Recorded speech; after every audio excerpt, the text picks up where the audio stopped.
박정희 대통령을 분석하고 이해하려면 일단은 시야가 조금 넓어야 돼요. 무슨 말이냐, 장기 집권과 쿠데타의 시대 1950에서 60년, 이거는 박정희 대통령이 쿠데타와 장기 집권을 50년에서 10년, 60년 했다는 게 아니라 전 세계적으로 50년대와 60년대는 쿠데타와 장기 집권이 끊이지 않았다는 뜻입니다. 근데 우리나라만 보니까 극악무도한 용서할 수 없는 일로 보여지는 거예요.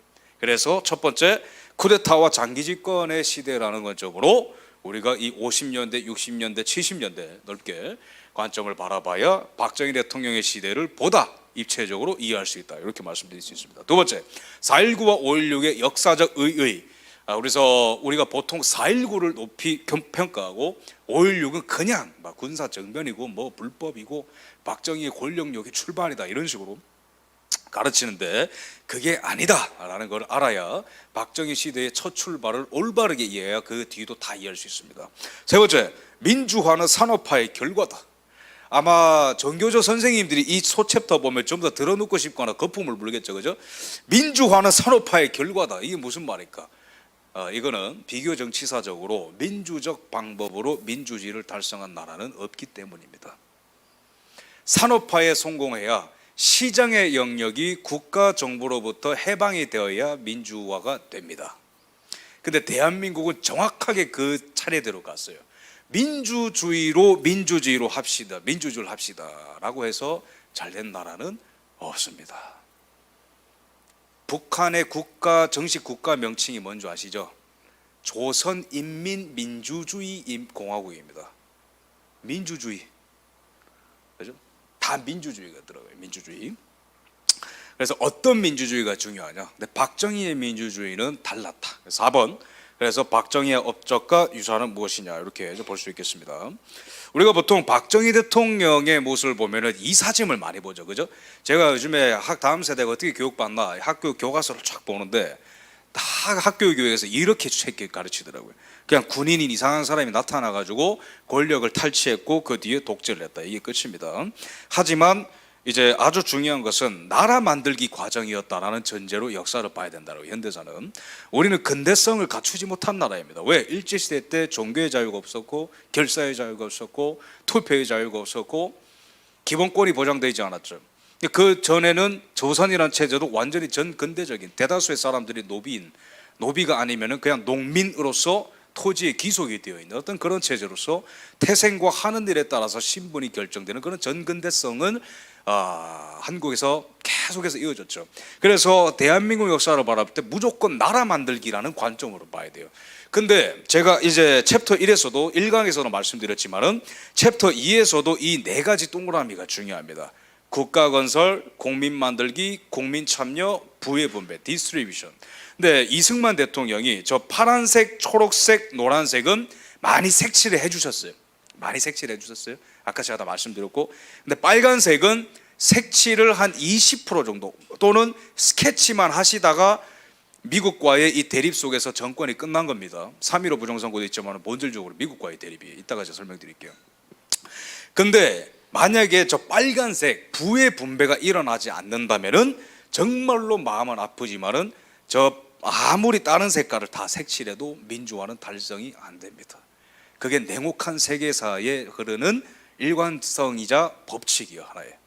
그 이유는 바로 뭐냐? 결과적으로 이 부의 분배와 시장의 창출이 왜 중요하냐면은 시장이라는 공간이 가버먼트에게 속하게 되잖아요. 예를 들어서 땅은 누구만 가질 수 있고 땅은 얼마나 가질 수 있고 소장료는 얼마나 바쳐야 되고 이게 다 정해주잖아요.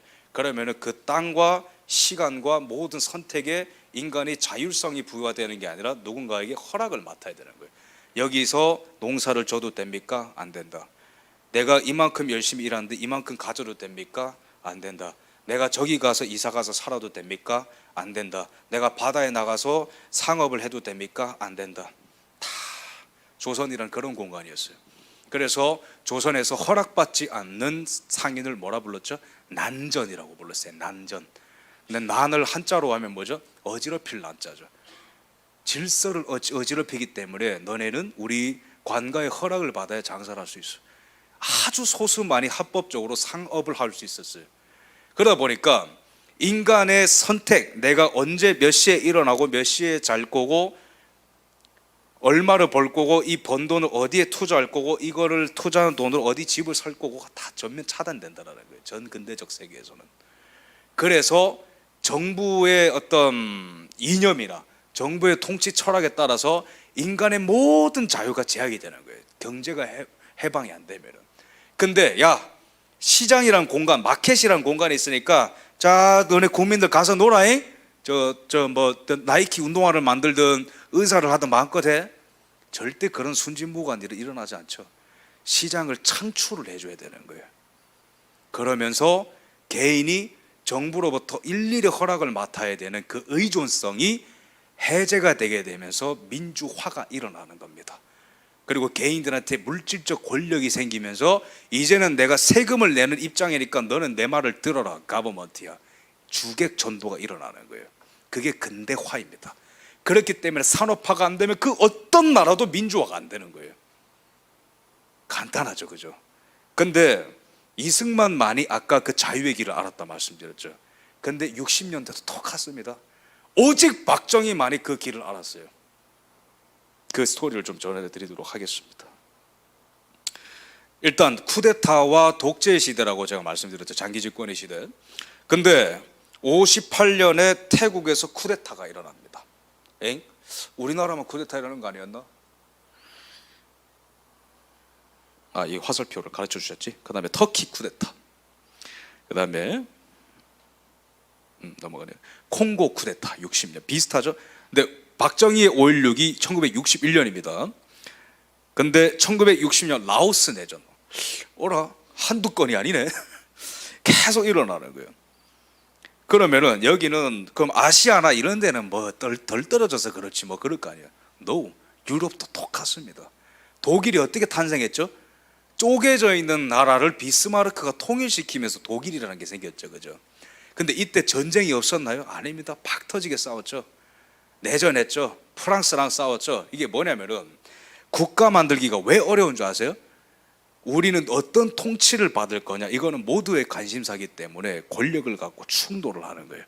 민족 안에서도 싸우고 민족끼리 싸우고. 그래서 근대화라는 작업 안에서 쿠데타와 전쟁과 내전이 없었던 나라가 하나도 없습니다. 어떤 예외적인 경우도 없어요. 아프리카, 아시아, 유럽 모두가 다 그런 길을 겪었어요. 근데 우리나라 역사 교과의 대전제가 틀린 게 뭐냐면은 왜 이런 국가적 폭력이 일어났느냐, 그거에만 포커싱을 맞추는 거예요. 그 전체적인 과정 속에서 이런 일이 일어날 수밖에 없다라는 그 관용적 태도가 있는 게 아니라 왜 그런 일을 했냐만 파고드니까 전체적인 숲을 못 보는 거예요. 그러면 특히 왜 아시아와 아프리카에서 이런 쿠데타가 계속 일어나고 내전이 일어났느냐? 쉽게 말해서 제발 먹고 살 수 있게끔 밥 좀 달라 이겁니다. 쉽게 말하면은. 왜? 2차 대전 이후에 여러 나라들이 해방된 것까지는 좋았어요. 주권을 확 갖게 되었다 우리 국가가. 근데 그 다음 번째 문제가 뭡니까? 이념을 갖고 충돌하죠. 어떤 이념을 갖고 하겠다. 그러면은 파키스탄이나 인도 같이 분열해서 싸우는 거예요. 그러면 남베트남, 북베트남처럼 나눠져서 싸우는 거예요. 세 번째는 민주주의건 사회주의건 뭐든 다 좋겠는데 근데 뭘 어떤 주의를 해도 배고픔이 나아지질 않아요. 그러다 보니까 막 50년대 후반에서 60년대 다 쿠데타가 일어나는 거예요. 어떤 세력이든 좋으니까 제발 고깃국에 밥 좀 다오. 우리나라만 그렇지가 않다라는 거예요.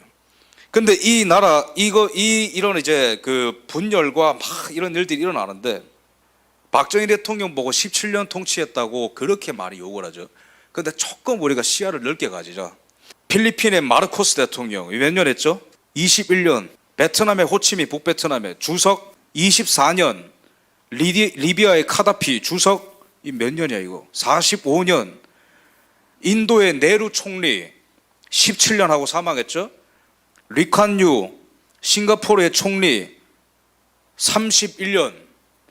장개석 총통 25년 돼 있는데 그 국민당까지 그 전에 대륙까지 있었던 시를 합하면 50년 했습니다. 장개석. 이집트의 나세르 14년. 피델 카스트로 32년. 더 길게 했어요. 사실은 카스트로. 약간 좀 시야가 트이시나요? 박정희 대통령의 17년 그거를 파고드는데 절대 빈곤 국가는 거의 대부분 장기 집권하는 지도자를 갖게 되어 있습니다. 왜? 그 일반적 특징이 뭔지 아세요? 우리가 이해할 수 없는 무슨 주의보다 실제로 와닿는 결과물을 원한다. 그렇기 때문에 당신한테 힘을 좀 줄 테니까 제발 일관된 정책으로 나라의 질서를 잡아 주십시오. 이 요구인 거예요. 근데 여기서 박정희만큼의 업적을 달성한 건 제가 객관적으로 봤을 때는 여기 리칸유 빼고는 없습니다. 근데 리칸유조차도 박정희한테 안 돼요. 왜? 여기는 우리나라 인구의 10분의 1밖에 안 되거든요. 그 조그만 국가. 그래서 박정희는 도대체 뭐가 있었느냐, 이 사람들이 따라잡지 못한 뭐가 있었느냐, 그 얘기를 좀 해볼까 하는 거예요. 그래야 대한민국의 국가 지도가 회부도가 정확히 그려집니다. 50년대 제가 이승만 대통령과 미국의 사이가 틀어졌다 말씀드렸죠. 그걸 알아야 박정희의 등장을 알 수가 있어요. 이승만 대통령한테 한미상호 방위 조약의 그 세부 조건으로서 안보 동맹 체결, 그 다음에 안보적 군사적 지원도 있는데 경제적 지원을 많이 약속받았어요, 이승만 대통령이. 근데 초반에는 많이 도와줬어요. 근데 우리나라가 얼마나 못 살았냐면은 우리나라 전체 경제 규모의 절반이 미국의 원조에 기대고 있었어요. 그러니까 미국이 돈을 빼가면은 나라 경제가 아예 붕괴되는 구조였습니다. 왜? 모든 공업시설은 다 북한에 있었기 때문에. 전력시설, 석탄, 공장 전부 다. 남한에는 뭐가 없습니다. 오죽하면 국산 비료를 못 만들어요, 이 나라가. 전기가 안 들어와요. 근데 이 이승만 대통령은 당차죠. 미국은 뭐라고 얘기했습니까? 돈 줄 테니까 내가 말하는 방식대로 경제 발전해라. 그게 뭐냐? 쓸데없는 짓 하지 말고 농사나 지어라. 무기 만들 생각하지 말고 농사나 지어라. 그게 트루먼이 이승만한테 한 말입니다. 근데 이승만 대통령이 네 알겠습니까? 알겠습니다 이런 대답하는 사람입니까? 아니죠. 뭐 내 마음대로 할 거다 그런 거예요. 언제까지 우리가 해달라 이래야 되냐? 언제까지 우리가 빌려달라 이래야 되냐? 지금은 돈을 빌려 쓰지만 우리가 스스로 만들겠다. 비료공장, 철강, 심지어 미국이 가장 혐오하고 막아내려고 했던 원자력 발전소를 만들어버린 거예요, 이승만 대통령이. 미국이 소름을 끼쳤어요. 도대체 이 사람은 왜 이렇게 말을 안 듣냐?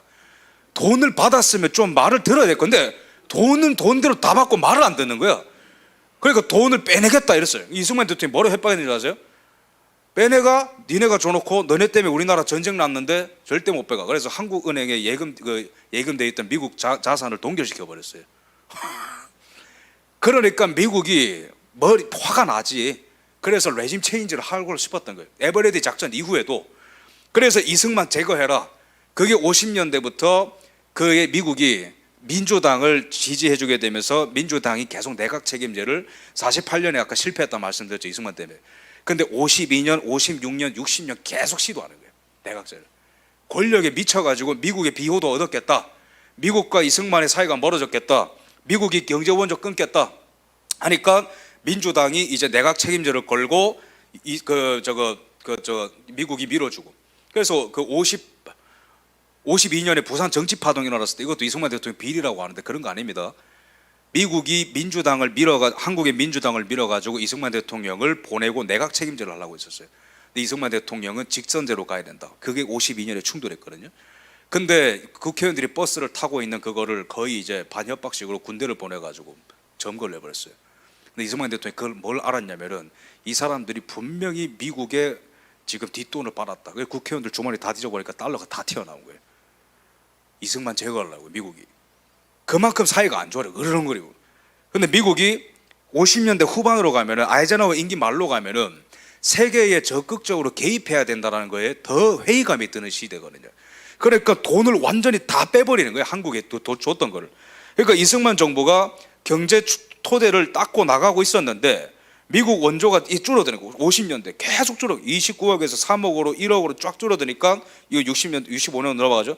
어쨌든 원조 규모가 한 10분의 1 수준으로 확 줄어들어요. 50년 말 되면. 그러면서 이 대학생들과 청소년들 사이에서 경제에 대한, 가난에 대한, 굶는 거에 대한 분노와 두려움이 확 일어나는 거예요. 그게 바로 4.19까지 가는 겁니다. 근데 여기에 3.15 부정선거가 터져버렸어. 여기서 청년들이 화나가지고 교수들과 함께 길거리에 쏟아져 나온 게 4.19입니다. 그럼 4.19는 왜 일어났느냐? 이승만이 권력용에 그거 됐느냐? 절대 그런 거 아닙니다. 이승만의 그 부정선거를 이해하려면 3.15를 민주당의 내각 개헌과 이승만 대통령의 대통령 직선제 싸움이 10년 동안 쭉 가죠. 이 연속성을 알아야 됩니다. 근데 52년에 부산 정치파동을 통해서 이 사람들이 미국의 비호를 받다는 걸 증명해냈고 미국한테 협박했어요. 당신들 돈 줬지, 민주당 통해서 내가 책임 잘라야지. 이 싸움을 하다가 딜을 체결했는데 대통령 직선제를 해줄 테니까 민주당이 그 카드를 양보한 거죠. 반대로 이승만한테 뭘 받으려 했냐면은 부통령을 따로 뽑게 해달라. 그게 52년 개헌안에 들어간 거예요. 그래서 세계에서 유례를 찾아볼 수 없는 완전히 이 따로 국밥의 이 가버먼트가 처음 생긴 거예요. 미국은 런닝메이트라고 하죠. 부통령과 대통령이 그냥 같이 가는 겁니다. 근데 52년에 그 내각제와 대통령 직선제가 싸우다가 이게 짬뽕이 돼가지고 대통령은 자유당에서 나오고 부통령이 민주당에서 나와버려요. 56년에 실제로 대통령은 이승만인데 장면이 부통령이 돼버려가지고 안에 경무대에서 업무를 안 보고 서로 막 으른거리고 싸운다고 다 끝나가는 하루가. 그런 거는 민주주의 아닙니다. 민주주의를 망치는 완전 비효율이죠. 그래서 60년 선거에 부통령 후보였던 자유당의 이기붕이 부정선거를 기획하고 실행했다가 들켜가지고 죽은 거예요. 자살해가지고. 이승만 대통령 그건 몰랐습니다. 그러다가 백성들이 들고 일어나니까 이승만 대통령이 뭐라 했어요? 잘했다. 정의로운 백성이 썩은 나라를 위해서 일어나는 것, 그게 내 평생의 소원이었다. 내 소원이 성취됐으니까 나 이제 내려갈게. 그게 이승만 대통령의 반응이었어요. 근데 4.19의 한계가 뭐냐? 여기 보세요. 밥 달라. 첫째는 가난, 공포, 시장이 없으니까 배워서 나왔는데 경제 구조와 경제 현실은 그러니까 농사 짓는 것밖에 없어. 근데 교육 받는 건 막 고차원적인 걸 배울 거 아니에요. 그러니까 얘들이 사회 진출로가 막히니까 지금도 청년들이 많이 분노한 게 올라갈 데가 없잖아. 똑같은 거예요. 올라갈 데가 없는데 3.15가 터져버렸어요. 그러니까 거리로 다 쏟아 나온 거예요. 근데 이런 개헌안 이런 거 다 얘기했고, 근데 이 4.19의 한계가 뭐냐면은 얘들이 점점 이상한 말을 하는 거예요. 길거리 나와서 민주당이 정권을 잡았죠. 이승만 대통령이 하야를 했으니까 민주당이 그래도 막 노력을 해봤어요. 미국이랑 막 원조를 체결해서 막 돈을 들어오고. 근데 이 학생들이 분노가 사라지지 않는 거예요. 막 돈 달러 받아오면 뭐하냐, 뭐 양키다, 뭐 민주화는 달러가 보장해주지 않는다. 참. 2월 8일 체결된 한미경제협정, 한국전쟁 이후 남한 최초의 조직적 광범위한 반미운동을 불러왔다. 그러니까 한미경제협정을 체결했는데 양키 고홈이다. 반미운동을 불렀다. 그러니까 경제협정을 했는데 이게 반미운동으로 번졌다. 이게 무슨 말입니까? 강대국과 경제협정을 체결하면 종속된다라는 그런 믿음을 갖고 있는 거예요. 학생들이 철없게. 60년대 지식인들과 학생들은 다 그 생각했습니다. 이따가 제가 박정희 대통령이 한일협정 얘기할 때 말할 테지만 경제를 협력하면 경제가 종속된다라는 이론이 당시에 그 좌파적 경제 이론이 다 유행을 했어요. 그러니까 여기 대학 교수들이 그런 걸 가르치고 학생들이 저런 얘기를 똑같이 하는 거예요. 지금이랑 비슷하죠, 시대가. 그죠? 그러면서 더 이상한 말을 하기 시작하는 거예요. 민족 자주 통일, 이건 또 뭐야? 4.19랑 민족 자주 통일이랑 뭔 상관인데? 그러면서 가자 북으로, 오라 남으로 이러면서 우리가 대화하면은 통일된다 이런 얘기하고 너무 위험한 거예요. 근데 이 세 번째는 이 5.16 이전에 이런 혼란을 이해해야 됩니다. 근데 더 심각한 거는 얘네 민주당이, 자유당이 이제 몰라 그랬어요. 보정선거 때문에. 근데 민주당이 정권을 잡았으면 잘 해야 될 거 아닙니까?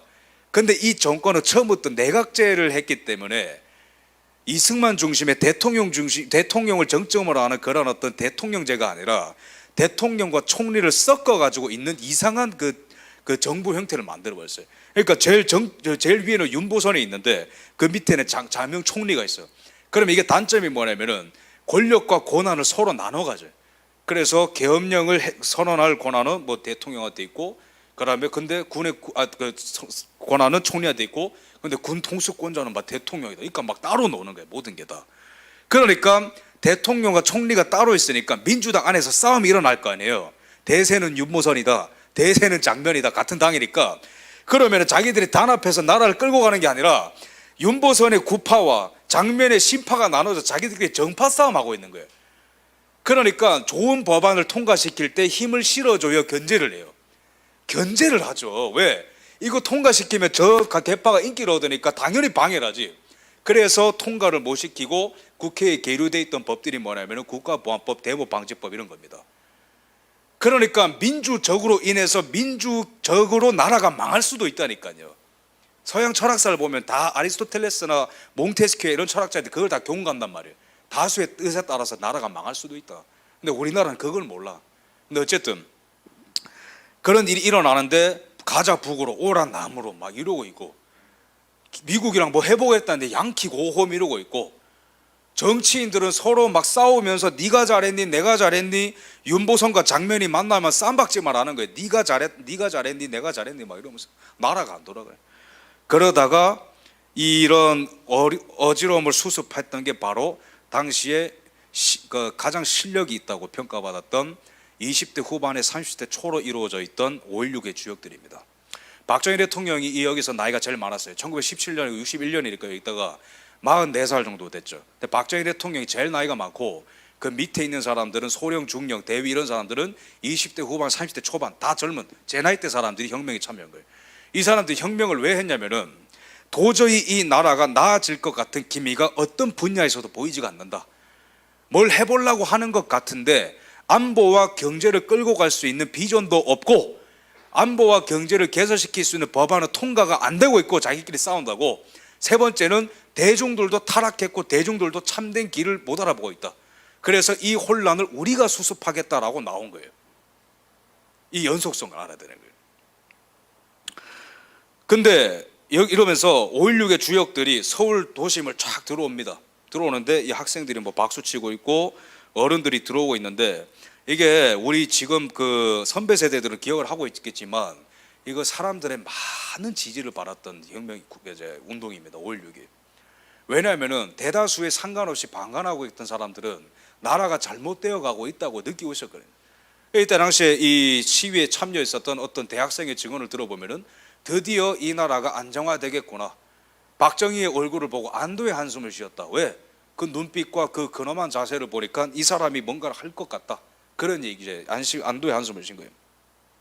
근데 이 나라의 지상 과제가 뭐냐면은 혁명 공약을 보면은 4번에 절망과 기아 선상에서 허덕이는 민생고를 시급히 해결하고 국가 자주 경제 재건에 총력을 경주한다. 이게 제일 중요한 겁니다. 지금 박정희 시대에서.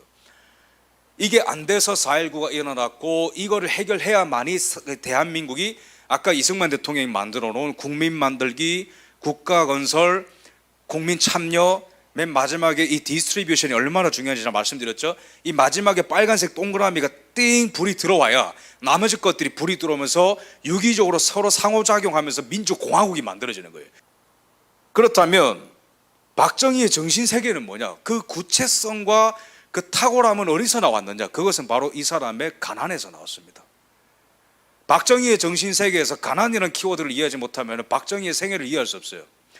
박정희 대통령이 어렸을 때 일화를 보면은 너무 가난해서 일제시대 때 태어났는데 학교 갈 때 도시락을 싸가야 되니까, 근데 주식이 뭔지 아세요? 날계란 2개입니다. 빙판길에 그 가다가 깨지면 하루 종일 굶어야 돼. 애가 초등학생이 초등학교 가는데 10km를 걸어가야 돼. 그러다가 배가 고파서 주방에 들어와가지고 먹을 게 없나 하다가 무슨 까만 물이 있어서 마셨는데 간장이었어. 기절했어. 간장 먹다가. 특히 박정희 대통령의 어머니는, 박정희 대통령의 막내죠, 너무 가난해서 어머니가 박정희를 지우려 했어요. 그래서 절벽에서 막 뛰어내리고 그랬어요. 배를 찍고 막. 근데 안 죽었어요. 어떻게 하다 태어났어. 너 그만큼 가난했다는 거예요. 그럼 이 사람이 첫 번째 자신의 가난에 대한 분노가 있었어요. 자신의 처지에 대한. 두 번째는 그 자신의 가난과 국가와 민족의 가난을 동일시 여겼단 말이에요. 이 사람이. 그러니까 국민 전체가 가난하고 국민 전체가 의존적이고 국민 전체가 게으르고 국민 전체가 자신의 인생을 비관하고 있는 이 처지를 가만히 볼 수 없다. 그래서 이 사람은 첫째 가난에 대한 분노, 이 사람의 정신세계에서 그걸 이해해야 됩니다. 두 번째는 이 사람은 열혈한 민족주의자입니다. 무슨 말이냐면은 박정희 대통령이 교사를 했죠. 교사를 했습니다. 20대 초반에. 근데 이분이 거기 학교 일본인 교장과 계속 왜 싸웠냐면은, 쌈박질을 왜 했냐면은 일본인 교장이 계속 조선인들을 무시하는 거예요. 조선증이 뭐 어떻고 뭐. 그래서 그 박정희 대통령이 항상 말을 잘 안 듣었어요. 그러다가 맨날 싸우고 막 그랬어요. 그래서 하루는 열받아가지고 옛날에는 일제의 그 초등학교에 그 천황의 사진이 걸렸어요. 그거를 갖다 그냥 바닥에 내다 꽂아버렸어요. 박살내버렸어요. 그리고 방과 후에 조선인들한테 역사와 언어를 잊지 말라고 한국의 조선의 역사를 알려줬어요. 이순신 장군의 얘기 이런 것들. 민족주의자입니다. 열혈한 민족주의자. 동시에 엄청난 출세욕을 갖고 있기도 해요. 현실적으로 인정해야 돼요. 엄청난 출세욕과 엄청나게 자기 삶을 자신의 역량을 최대치로 끌어내려고 하는 그런 어떤 적극성이 있는 사람이에요. 그러니까 만족을 못하지 교사에서. 그래서 일본 만주 군관학교까지 쫙 가는 거예요. 근데 오해하지 마세요. 박정희 대통령이 근무했었던 40대 초반은 20년대 때 조선 의용군을 토벌했었던 만주 그 간도 토벌대랑은 성격이 완전히 다릅니다. 만주 군관학교 그런 데서 근무하는 것은 성격이 달라요. 우리나라 조선 그 의용군이나 독립군은 20년대에 거의 다 토벌이 됐고 30년대 초에는 다 괴멸이 되어버렸어요. 근데 백선엽 장군이나 박정희 세대 때 40년 초에 만주에 부임했던 세대는 조선 그 독립군과 싸움하고 대치하는 그런 성격의 군이 아닙니다. 그러면서 그때는 싸움의 성격이 소련과 중국과 싸우는 중이었기 때문에 일제가 성격이 완전히 달랐고, 오히려 당시에 만주에 살던 한국인들은 한국인 출신으로 구성된 군대가 진주한다는 것에 대해서 굉장히 좋아했어요. 왜? 만주는 다국적 국가였으니까. 만주군, 중국군 다 섞여 있었는데 중국 마적단과 공산당이 맨날 막 어지럽게 하니까 차라리 한국인으로 구성된 만주군으로 오는 게 낫다. 역사 기록이 다 있습니다. 어쨌든 이게 중요한 게 아니고 열렬한 민족주의인 거예요. 근데 이 사람이 해방을 맞이했어요. 해방을 맞이했는데 정말 이 사람이 연약함이 또 많은 사람이에요. 그러니까 결혼 생활에 실패도 하기도 하고, 그러면서 자기 형이 이제 박상희 씨라고 대구 폭동 사태 때 공산주의자였죠. 근데 이제 뭐 사고가 나가지고 경찰한테 총 맞고 죽었어요. 근데 그 전적이 있어가지고 박정희 너도 남노당에 들어간 거 아니냐. 그래서 여순 반란 사건 뒤에 박정희 대통령도 남노당에 뿌락치다 거의 사형 선고죠. 사형 선고를 받았어요. 사형 선고 받을 때 백선엽 장군님이 선처를 해가지고 살려줬어요. 그러면서 집에 돌아갔는데 함께 결혼하기로 약속했던 동거하던 여자가 집을 나가버렸어요. 그때부터 정신병자 같이 지내는 거예요. 박정희 청년이 막 수염 기르고 만든. 그러면서 그 충격에 어머니도 돌아가셨어요. 박정희 대통령. 박정희 대통령 인생에서 가장 힘들 때가 한국전쟁 전에 그때인 거예요. 근데 이 사람을 군에 복귀시킨 게 뭐냐, 그게 바로 한국전쟁인 거예요. 한국전쟁 참전해가지고 무공훈장을 17개 받았어요. 탁월한 전략과 최전선에서 너무 싸움을 잘하니까 군에서 완전 진급을 하는 거예요. 근데 이분이 젊은 혈기로 나라를 보는데, 그러니까 군의 어떤 장성으로 입장에서 보는 것과 대통령 입장에서 보는 것 시야가 다르잖아요. 그러니까 이승만 대통령이 하는 일을 잘 모르지 당연히. 그러니까 그 젊은 혈기에 막 대통령 뭐하냐, 막 국민들은 굶어 죽어가고 있고 막 대통령을 잘못하는 것 같고, 그런 혈기로 일단 혁명한 거예요. 뭔가 잘못되고 있으니까 이 질서를 바로잡아야 하는 거예요. 그러면서 이분이 전역식을 하고 63년에 대통령 출마를 하죠. 사람들 잘 모르는 게 박정희 대통령 다 선거로 당선된 사람입니다. 63년, 67년, 71년. 유신은 예외죠. 유신 이따가 제가 설명드릴게요. 그러니까 전역식을 하면서 눈물 흘리면서 이런 얘기하는 거예요. 나라 중요하다. 이 나라 그리고 군인의 거룩한 죽음 위에 존립할 수 있는 국가 맞다. 하지만 그러한 국가란 오직 정의와 진리 속에서 인간의 제 권리가 보장될 때에만 가치로서 긍정되는 것입니다. 나라라 해서 나라가 아니고, 공화국이라 해서 공화국이 아니고, 왜냐면 북한도 공화국, 중국도 민민주주의 공화국, 다 민주주의 공화국 하는데, 나라라 해서 나라가 아니고 민주주의라 해서 민주주의가 아니고, 오직 거룩한 군인의 희생과 백성의 희생이 요구될 수 있는 좋은 국가란 국민의 기본 권리가 충족되는 나라다, 이런 얘기를 하는 거예요. 이래서 박정희가 위대하고 스페셜하다라는 거예요. 이때 김대중, 김영삼 이런 정치인들은 뭔 얘기했습니까? 중소기업 중심으로 해야 된다, 농업 중심으로 해야 된다, 수입 대체 산업화로 해야 된다. 그러니까 남미형으로 가자는 거예요. 서양이랑 경제 협력하면 종속된다라는 게 DJ의 대중경제론이거든요. 근데 박정희만이 기본 권리가 충족되어야 민주주의가 있고 나라도 있다라고 얘기하는 거예요. 아까 제가 말씀드린 그 어떤 산업화가 민주화를 부른다는 그 이론, 그걸 출마했어요. 근데 보다 이 이승만 대통령과 굉장히 비슷하게 이분은 조선 체제에 대한 엄청난 분노가 있었던 사람이에요.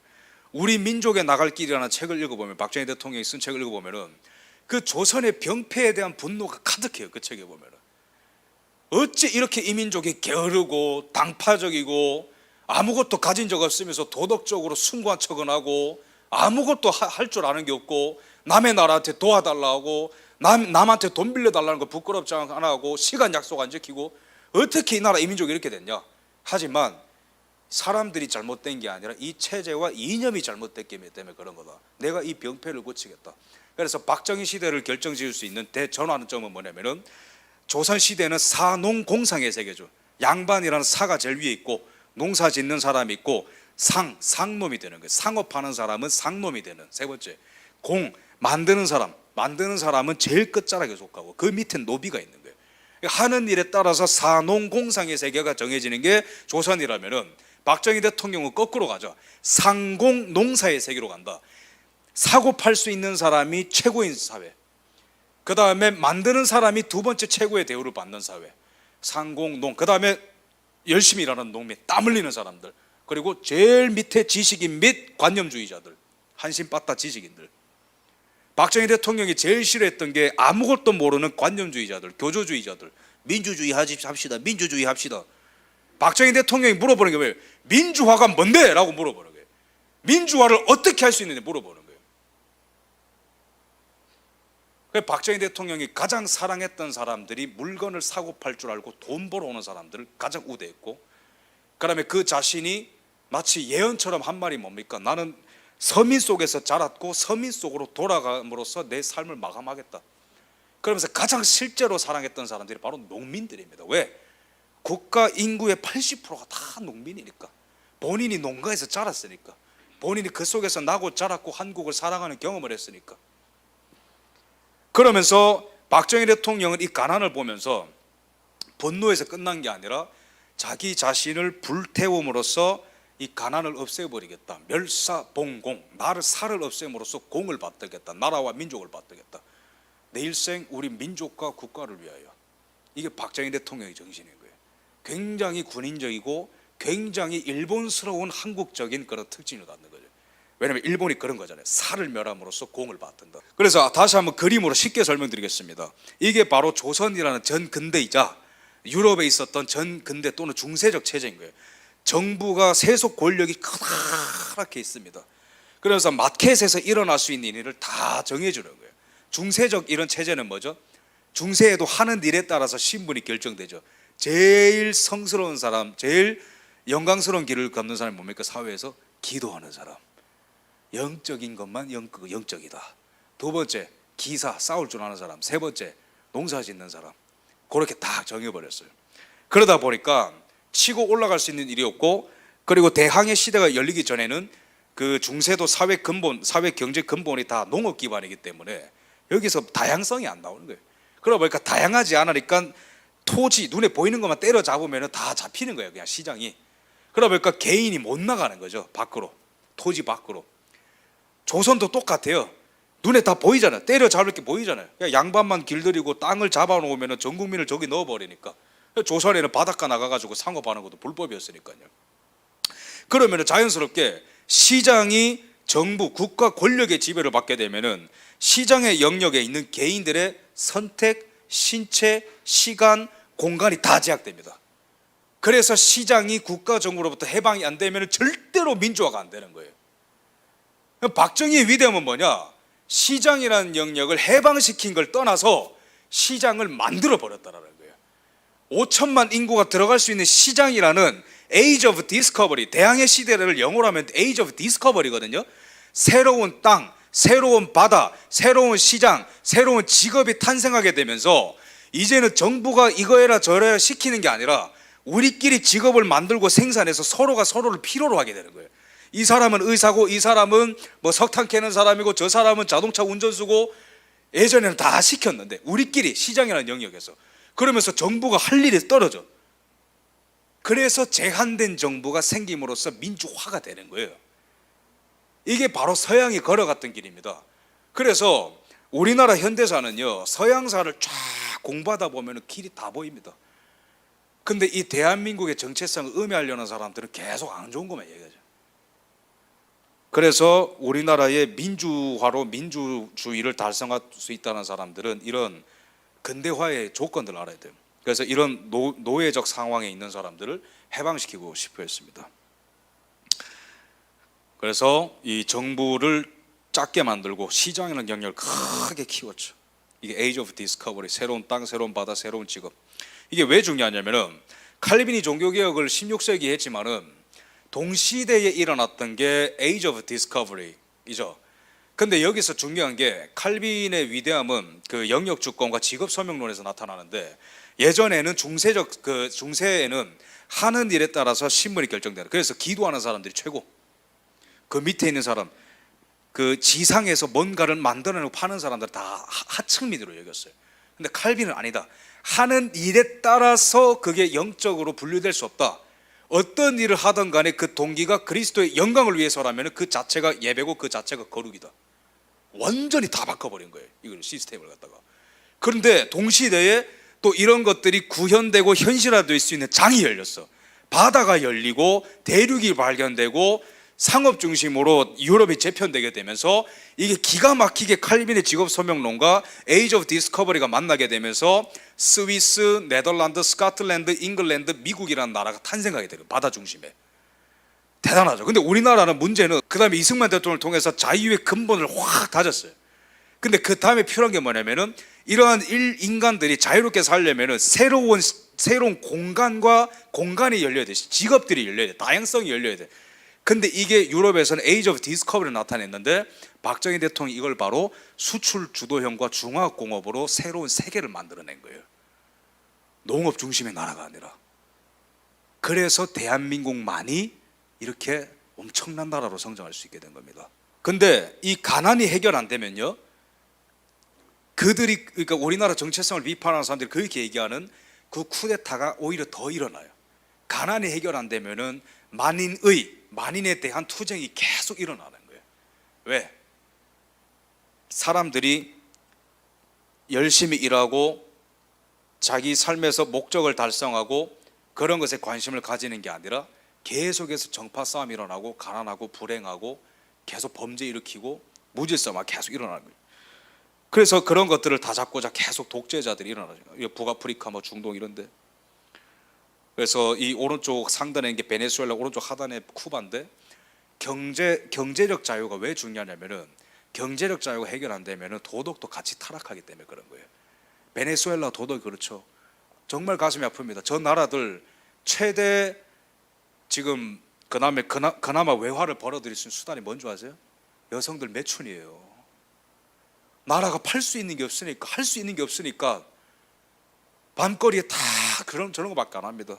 멕시코는 어떻습니까? 마약. 북한 보십시오. 시장을 국가 통치로부터 못 떼어내니까, 그리고 이승만 대통령이 그런 공헌도가 없으니까 그 모든 것을 메꿔줄 단 하나의 인간신이 등장하잖아요. 이게 1960년대 청계천 모습입니다. 서울 와보신 분들은 놀래죠, 그죠? 이런 모습이 아니잖아요, 지금은. 박정희 대통령이 정권을 잡았을 때 뭐가 기반이 있는 게 아닙니다. 가치와 눈에 보이지 않는 어떤 전통적인 측면에서는 이승만 대통령이 모든 토대를 닦았지만 이제 다시 시작해야 되는 거예요. 제2의 시작을 해야 되는 거예요. 근데 아무것도 없어. 다 빨개 벗고 있고 난리가 나. 위생도 안 좋아. 병원도 없어. 그나마 서울은 이런 모습인데 나머지 시골은 어떤 모습입니까? 다 농가 초같이 소 음매 돌아다니고 다 그런 거예요. 포장도로 하나도 없고. 그런 상황 속에서 박정희 대통령의 위대함은 뭐냐? 단계별로 갑시다. 다 이런 얘기했어요. 단계별로 갑시다. 쌀 만들고 가축 키우고 과일 장사하고 그 다음에 석탄 팔고 하나씩 합시다. 근데 박정희 대통령이 쭉 보니까 시간 없다. 거꾸로 간다. 이렇게 얘기하는 거예요. 제일 최첨단 상품부터 만들고 내려온다. 이 얘기를 하는 거예요. 이 기업들이 지금 청년들 들어가고 싶어서 난리난 기업들이죠, 그죠? 삼성 무슨 기업으로 시작했습니까? 삼성전자 반도체. 쌀. 쌀입니다. 삼성의 시작. 그 다음에 비료. 그 다음에 설탕. 현대 출발 뭡니까? 쌀. 그 다음에 자동차 정비소. LG의 라키그룹의 출발 뭡니까? 여자 화장품. 다 그런 식으로 시작하는, 주먹구구식으로. 근데 이게 박정희 시대에 이 기업들이 왜 중요하면은 이 기업들이 SK 뭘로 출발했죠? 옷 파는 회사, 지금 SK금융, SK석유화학 그런 게 아니라 옷 파는 회사, 선경직물, SK선경직물. 근데 이 회사들이 언제 변신을 하는 줄 아세요? 언제 삼성전자가 되고, 언제 현대중공업이 되고, 언제 SK석유화학이 되고, 언제 롯데껌이 아니라 롯데호텔이 되는 줄 아세요? 그게 다 박정희 대통령 때문입니다. 박정희 대통령 비전 속에서 탄생한 기업들이에요. 그게 다 전부 다. 각자의 기업들이 시너지 효과를 만들어내는 거예요. 나는 석유를 할게, 나는 반도체를 할게, 나는 전자를 할게, 나는 라디오를 할게, 나는 자동차를 할게, 나는 도로를 닦을게, 건설할게. 이게 다 하나 둘씩 하는 게 아니라, 단계별로 가는 게 아니라 동시에 다 이루어지는 거예요. 근데 문제는 돈이 없어요, 나라에. 이거는 어쨌든 결과잖아요, 결과. 돈이 없어, 나라에. 돈을 빌려오려고 박정희 대통령이 세일즈맨이 돼가지고 온 세계를 돌아다녔어. 5.16 뒤에 국가재건 최고회의 의장으로서 미국 케네디를 만나러 갔는데, 케네디가 너는 합법적인 대통령이 아니니까 돈을 빌려줄 수 없어. 거절당했어요. 에르하르트 총리, 서독 총리한테 찾아갔어요. 각하, 돈 좀 빌려주십시오. 군인은 거짓말할 줄 모릅니다. 거기서 울었어요, 박정희 대통령이. 돈 좀 빌려달라고. 에르하르트 총리가 그걸 보더니 너무 딱한 거라. 그러니까 독일도 저거 사인이 많잖아요, 나라가. 그래, 뭐 좀 잘해본다는데 좀 도와주자. 그래서 원조 체결이 됐어요. 근데 원조 금액은 크지 않아가지고 에르하르트 총리가 박정희 대통령한테 한 말이 뭐냐면은, 자존심 상하겠지만은 일본한테 돈 빌려달라고 해라. 박정희 대통령이 그래서 화냈어요. 쟤네들 사과도 안 하는데 내가 무슨 막 돈을 받아내. 근데 에르하르트 총리가 다독이는 거예요. 우리도 프랑스랑 계속 몇백 년간 싸웠다. 근데 결정적인 때는 화해해야 된다. 거국적으로 한번 가봐라. 박정희 대통령이 그 얘기 듣고 추진을 한번 해본 거예요. 근데 이게 왜 어렵냐면은, 지금도 반일 감정이 대단한데 이때는 해방된 지 20년 정도밖에 안 됐단 말이에요. 그러니까 반일 정서가 엄청나잖아요, 사람들이. 이승만 대통령이 한 번은 아이젠하워 대통령이 그 한국 전쟁 때 일본군도 참전시키면 안 되냐 물어봤는데, 이승만 대통령이 노발대발 확 엄청 냈어요. 우리를 무슨 뭘로 보는 거냐고, 막 해방된 지 얼마 됐다고. 그래서 일본군이 들어오면 그때부터 우리는 일본군에 대항해서 전쟁 시작할 테니까 알아서 해라. 그러겠어, 이승만 대통령. 이게 바로 K 대통령입니다. 박정희 대통령이 그 심리를 아니까 고민이 많은 거예요. 근데 어떻게 하겠어요? 돈을 합법적으로, 그리고 너네가 우리를 지배했으니까 받을 수 있다. 그 당위성을 그래도 일본한테만 갖고 있는. 그래서 그 전쟁 배상금 청구권이라는 이름으로 교섭을 시작을 하게 됐어요, 일본이랑. 근데 그게 너무 정치적인 리스크가 크기 때문에 비밀로 하다가 그게 어떻게 하다 들통났어요. 당시에 김종필 총재를 보내가지고 박정희 대통령이 시작을 했는데, 오른쪽 하단에. 근데 이제 언론에서 난리가 난 거예요. 난리가 나가지고 학생들이 또 나옵니다. 이것이 민주주의더냐. 이거 지금 제 설명 들은 분들은 좀 기가 차죠, 그죠? 모르는 거예요, 학생들은. 이런 속사정을, 국가 지도자의 고민을 몰라. 그러면서 오른쪽에 박정희의 그 무슨 인형 모형과 김종필 인형 모형 만들어서 학생들이 불태우고 막 난리가 나는 거예요. 민족의 반역자다 막 이러면서. 그러면 근데 이게 왜 이제 어떻게든 간에 역경을 뚫고 돈을 얻어냈는데, 당시에 일본의 외환 보유액이 14억 달러인데 8억 달러를 차관으로 들어왔어요. 그러니까 무상 차관, 유상 차관, 기술 차관 섞여 있는데, 근데 일본의 당시에 외환 보유액이 왜 이렇게 적었냐면은, 근데 그 중에 14억 중에 8억이니까 많은 거죠, 그죠? 그럼 도대체 뭐가 굴욕 쪽이라는 거야? 난 이해가 안 돼. 그 다음에 왜 14억밖에 없었냐면은, 일본이 미국한테 꿀밤을 많이 맞았어요. 야, 너 전쟁 일으켰지. 너 조금 인도적인 나라가 될 기회를 줄 테니까 너가 지배했던 인도네시아, 필리핀, 미얀마한테 돈 다 갚아. 그래서 일본이 돈을 한 푼씩 계속 주다가 이제는 한국까지 돈을 달라는 거예요. 그러니까 일본이 이제 또 째째하잖아요. 일본 사람들 막 째째는 막 소극적인 마인드. 그리고 돈 주기 싫다 막 뻗팅기니까 박정희 대통령과 김종필과 계속 싸움을 하는 거예요. 돈 더 달라, 돈 주기 싫다, 계속 싸움. 그러다가 단판을 지어가지고 8억을 이제 얻어왔어요. 8억을 얻어왔고, 근데 당시에는요, 한국이 일본 국력의 30분의 1밖에 안 됐기 때문에 이 정도도 많이 얻어온 겁니다.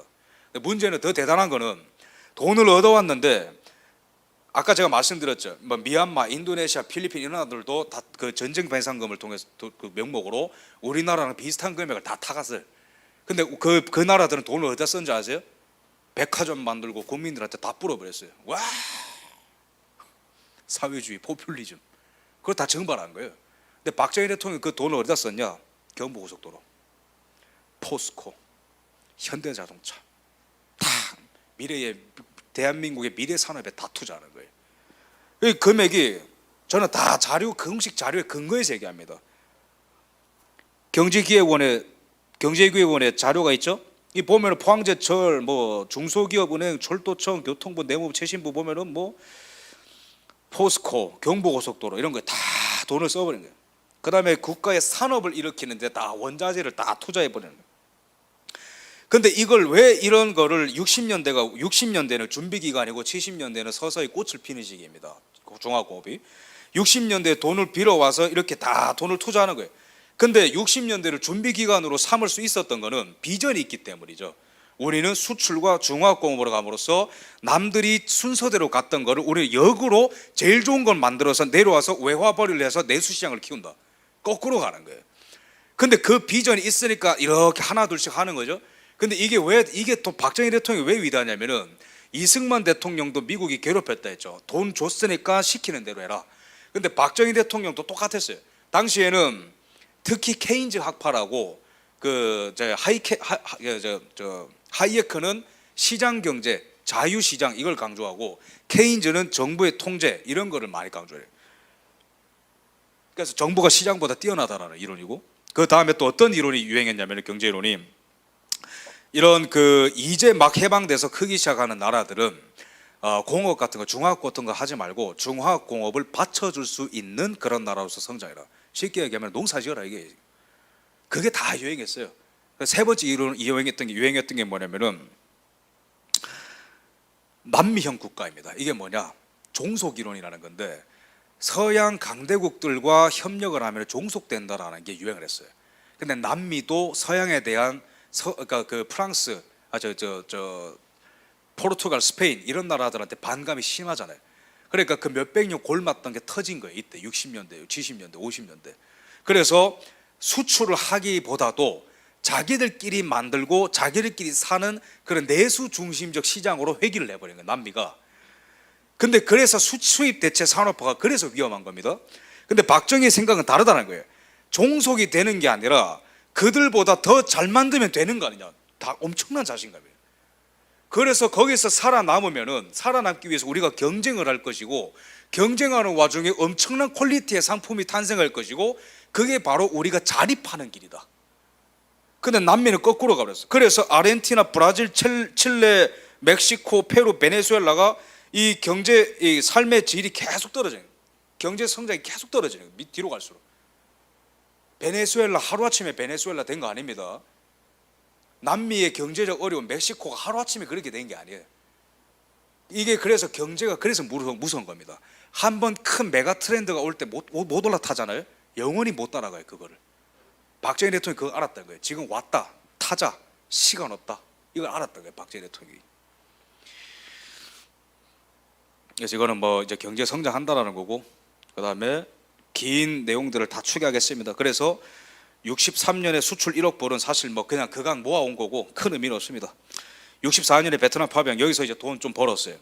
그럼 66년 이거는 이제 빼고 68년 경부고속도로 착공을 합니다. 그러니까 돈을 이제 갖고 온 거지, 일본으로부터. 현대울산 공장 건설, 포항제철 설립.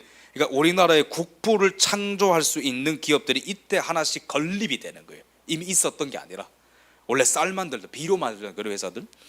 삼성전자, 그 다음에 롯데 호텔, 껌 회사에서 호텔로. 그다음 수출 10억 불을 달성, 7년 만에. 그 다음에 경부고속도로 완공. 그 다음에 이제 물류가 왔다 갔다 하겠죠. 경부고속도로 완성되니까. 이때부터 혈액이 막 도는 거예요, 나라에.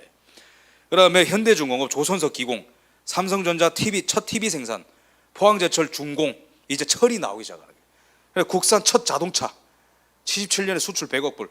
수출 10억에서 100억 가는데 일본이랑 독일보다 우리나라가 한 12배 빠를 거예요, 속도가. 엄청나게 빠르죠. 왜냐하면 이런 것들 다 동시에 해버렸으니까. 도로 깔고, 선박 만들고, 자동차 만들고, 철 만들고. 그래서 박정희 대통령이 가장 자주 했던 얘기가 뭐냐면은 우리가 직접 만들 수 있고 그걸 통해서 우리도 할 수 있다라는 정신을 불어넣자. 우리도 좀 할 수 있다. 빌려주세요, 해주세요, 지켜주세요, 사주세요가 아니라 우리가 만들었으니까 살아라고 하는 나라가 될 수 있고 그렇게 가야 된다. 캔두 스피릿이라고 하죠. 할 수 있다. 그게 이제 나라에 퍼지기 시작하는 거예요. 이거는 정량적인 평가고, 정성적인 평가는 숫자에 기반한 사람들의 시위, 사회 심리. 그래서 첫 자동차 이런 게 막 나오는 거예요. 경부고속도로 만들어지고요, 포항제철 만들어지고요. 그 다음에 박정희 대통령이 업적입니다. 그러면 회사만 만들었냐? 그럼 이때 대부분의 인구가 농민들이었다면 뭐 했는데, 박정희 대통령 그런 거 가만 보고 안 했습니다. 농민들도 근대화에 참여해요. 그게 바로 새마을운동이에요. 60년대 중반부터 돈을 끌어오고 투자하고 회사가 설립되는 그런 60년대 후반에서 70년대 초반. 근데 그때 85% 정도가 다 농민이란 말이죠. 그럼 이 인구를 어떻게 처리할 거야? 어떻게 근대화에 참여시킬 거냐? 소수의 지식인들과 기술자만 참여시키는 게 아니라, 군인들만 참여시키는 게 아니라 농민들을 어떻게 참여시킬 거냐? 이게 새마을운동이다. 근데 이게 박정희 대통령은 그걸 알았어요. 잘한 사람만 인센티브 준다, 이렇게 한 거예요. 근데 북한, 중국, 소련 이런 데는 어떻게 하죠? 집단 농장화, 그냥 다 때려 넣어버리죠, 사람을. 그래서 어떤 성과에 상관없이 다 똑같은 보상을 줘요. 그러면 결과가 뭡니까? 다 열심히 안 하지. 조별과제가 왜 망합니까? 결과가 똑같으니까 아무도 열심히 안 해. 근데 새마을운동은 내 마을을 잘 가꾸는 만큼 인센티브와 돈과 남는 시멘트를 다 준다는 거예요. 그러면 그 남는 것 갖고 저 초가 기부 지붕을 다 끌어내려 가지고 기와집으로 바르고 시멘트로 바르고 하니까 도로가 닦이죠. 그 도로가 닦이면 뭐가 들어옵니까? 비료가 들어오는 거예요. 농사가 더 잘 되는 거예요. 그러면 그다음에 이제 물 들어오는 거, 하수도 상수도 그런 걸 다 스스로 고쳐. 잘 고치면은 또 뭐가 돼요? 물이 잘 들어오니까 농사가 더 잘 돼요. 그래서 우리나라의 이 농촌의 소득이 갑자기 팽창해서 도시 수준이랑 맞먹게 되는 거예요. 대단한 겁니다, 이거. 그 쌀 이제 개량해서 그런 것도 있었어요. 그래서 나라가 이렇게 이제 변하는 거예요. 이게 스스로. 집단 농장의 단점은 뭐냐면은 정부 관리가 나와서 다 시켜야 돼요. 막 채찍질하고 막 삽으로 때리고, 할당량 못 맞추면 막 더 때리고, 그 결과는 다 똑같고 다 같이 열심히 안 하고. 그러면서 이게 그 커뮤니티가 다 형성이 안 되는데, 박정희 대통령은 시멘트가 당시에 많이 남아가지고 이거를 줄 테니까 뭔가를 만들고, 새벽 종일 울려 내려서 막 새벽에 깨우고 그랬잖아요, 그죠? 저희 선배들 좀 아침에 좀 일찍 일어나고, 자기 마을은 자기가 가꿀 줄 알고, 땀 흘리는 걸 습관화하고 규칙적으로 생활하고. 박정희 대통령이 이걸 한 게 이유가 뭐냐면, 두 번째는 사람들의 게으른 마음을 고쳐주고 싶었어요. 새 마음 운동이라고 해요. 새 마음 운동 이렇게 불렀어요. 그 관습이 잘 안 고쳐지는 거예요. 사람들이 불규칙적으로 생활하고 막 술 담배 쪄들어 있고 막 목표가 없으니까 다 막 누워 있고 막, 그러니까 막 깨워서 막 일을 시키는 거예요.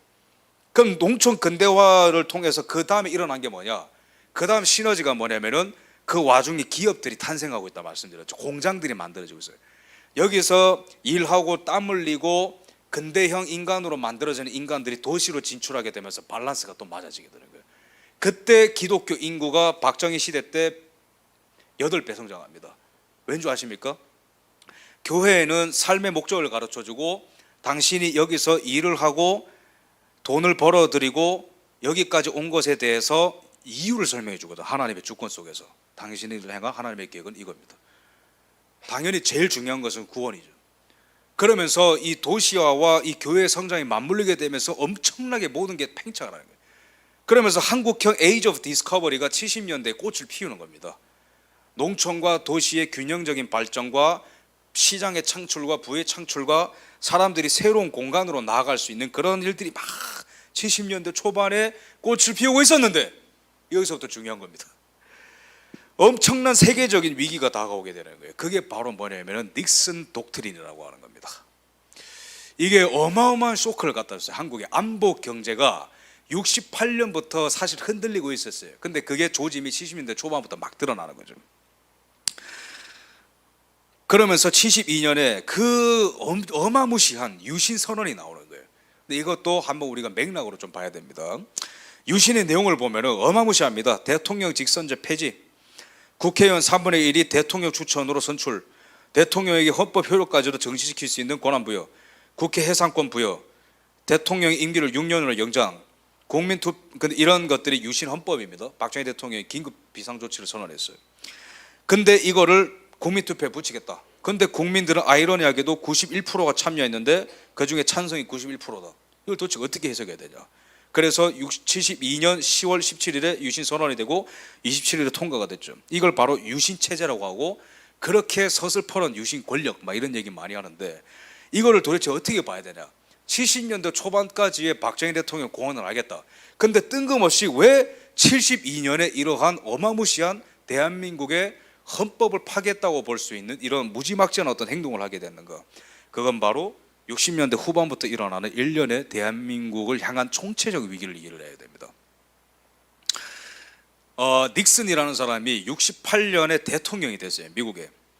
근데 이 사람이 대통령이 됐을 때 이제 국제 질서가 뭐냐면은 베트남 전쟁이 너무 중요해졌어요, 그 미국한테. 왜냐면은 케네디 때 그 베트남 전쟁 시작이 됐습니다. 존슨 때 이게 확장이 되고 둘 다 민주당 대통령이었어요.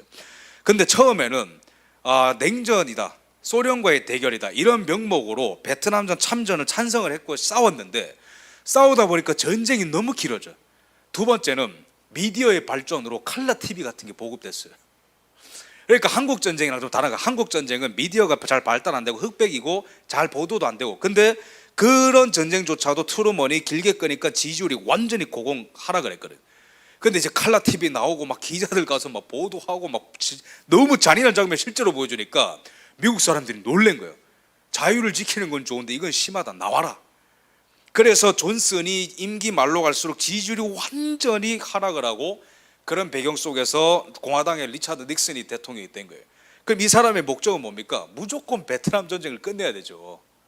근데 현실주의자예요. 동시에 현실주의자라 가지고 잘 보니까 베트남에서 빼는 거는 나의 지지율과 나라를 미래와 민심을 위해서 해야 되는 건데, 거국적으로 봤을 때 너무 소련한테 끌려다니는 것 같다, 너무 지는 기분이 드는 거예요. 그래서 이 사람이 머리를 돌려보니까 오른팔이 헨리 키신저라는 최고의, 그러니까 외교의 이제 왕이라고 불리는 사람인데, 근데 저는 별로 안 좋아합니다. 근데 이 사람이 이제 키신저랑 닉슨이 얘기해 보니까 각하 좋은 방법이 있습니다. 베트남에서 나와야 되는 건 맞는데 베트남에서 나오되 계속 소련의 간담을 서늘하게 할 만한 장치를 마련합시다. 그건 바로 중국입니다. 이렇게 얘기하는 거예요. 그래서 중국한테 모든 좋은 거를 줄 테니까 중국, 너 소련과 대항해서 싸워라. 너 소련과 사이가 안 좋다는 거 옛날부터 알고 있었다. 그 딜이 바로 1972년에 닉슨과 이 모택동의 딜입니다. 근데 실무는 주은래라고 하는 사람이 다 봤죠. 총리였기 때문에. 여기 내용이 뭐냐면은 미국과 중국의 관계 정상화를 위한 전제는 모든 나라의 이익에 부합한다. 그러니까 미국과 중국이 친해지면 모든 게 다 좋아진다, 이런 뜻이에요, 쉽게 말하면. 두 번째, 쌍방의 국제적 군사 분쟁 위험을 제거하기를 희망한다. 이게 진짜 위험한 건데, 대한민국에 국제적 분쟁 위험을 제거한다는 게 무슨 말이죠? 중국 주변에 어떤 나라들이 있었습니까? 당시에 베트남, 캄보디아, 대만, 한국, 이런 나라죠. 근데 거기서 미군 다 나가겠다는 뜻이에요. 이게 72년에 이 선언을 해버린 겁니다. 근데 68년부터 조짐이 안 좋았어요, 사실. 그 얘기부터 좀 할 텐데, 근데 이 닉슨 정부가 아나무인으로 나가는 게 뭐냐면은, 저기 그 오른쪽 상단에 주은래 총리랑 닉슨이 이게 얘기하는데, 오케이, 좋다 이거야. 주한미군 미군 다 나갈 테니까 중국 너네가 조금 이렇게 해달라, 적극적으로. 근데 이런 얘기를 주은래는 밑에 김일성이 있죠. 김일성한테 가서 자세하게 다 얘기해 주는 거예요. 왜냐면 친하니까. 야, 뭐 이렇게 돌아간대, 세계가. 미국이 나간대. 기쁜 소식을 갖고 막 전화를. 근데 닉슨은 희한하게도 박정희 대통령한테 아무 말도 안 해주는 거예요. 뭐가 어떻게 돌아가는지. 심지어 박정희 대통령이 불안했어요. 왜? 68년부터 계속 분위기가 이상하게 돌아간다는 거 알고 있었으니까. 근데 닉슨이 주한미군을 안 뺀다고 했어요. 박정희 대통령이 물어봤거든요. 주한미군 빼냐 안 빼냐. 베트남에서 나간다던데. 닉슨이 안 나간다 했습니다, 분명히. 근데 갑자기 나간다고 통보하고 3분의 1을 다 빼버렸어요, 주한미군을. 거기서부터 박정희 대통령이, 물론 존슨 때부터 불신이 있었지만은 엄청나게 닉슨 정부로 불신하게 됩니다. 이게 첫 번째 유신을 이해해야 되는 국제적 배경이에요. 그러면은 미국이 나간 그 결과로서 베트남과 캄보디아에는 무슨 일이 일어났냐? 75년에 베트남 망했죠. 미국 나가가지고. 저렇게 We want peace라는 구호를 외치다가 망한 겁니다. 평화. 오른쪽에는 애들이 막 빨가벗고 막 보트 피플이 일어나서 다 도망가다 죽고 그랬죠. 그 다음에 캄보디아에 킬링필드 일어났잖아요. 공산당이 왕정을 뒤엎고 이런 킬링필드 일어났습니다. 근데 미국은 그 정도는 소수의 희생이고 대의를 위해서는 어쩔 수 없다, 이런 잔인한 생각을 한 거예요 당시에. 그럼 그 주변에 붙어있는 한반도는 어떻게 됩니까? 더 위험해지겠죠. 한번 전쟁을 또 했던 나라고. 근데 키신저가, 박정희 대통령이 불안하니까 오른팔인 키신저가 왔어요. 옆에 있는 아저씨는 그 아저씨 아닙니다. 대통령입니다. 제라드 포드인데, 닉슨이 이제 저 불의가 저 워터게이트라는 저 불상사가 있어가지고 하야를 해버렸어요. 그래서 부통령이 대통령을 했는데, 박정희가 불안하다고 와봐라 해서 불렀는데 이때가 73년인가 그랬어요. 그러니까 베트남 패망 전이죠. 근데 키신저가 박정희 대통령을 안심시켰어요. 왜냐하면 키신저가 이때 노벨 평화상 받았거든요. 어떤 분처럼 전쟁 끝냈다고. 그러니까 노벨상 같은 거 별로 좋아하지 마세요 여러분. 키신저가 노벨 평화상 받고 박정희를 만나러 와서 안심하라고 했어요. 안 망한다 베트남. 근데 박정희 대통령이 그거 듣더니 그래 너네가 그렇다 할까 그래야지. 안 그랬어요. 베트남은 이제 당신들 때문에 끝났다고 했어요. 예언같이 들어맞았고 베트남은 망했습니다. 그러니까 미국은 그럼 도대체 왜 이랬냐? 68년부터 이런 일이 쫙 일어나죠. 순서대로 다시 정리합시다. 70년인가 71년에 주한미군을 철수시켰을 거예요. 72년에 완전히 각서를 써버렸고, 그 뒤에는 계속 나가는 추세였어요 주한미군이. 그러면 박정희 대통령은 닉슨 때 분노가 폭발했는데, 근데 그 분노는 더욱더 기원이 깊습니다. 그 전인 존슨부터 시작하는 거예요.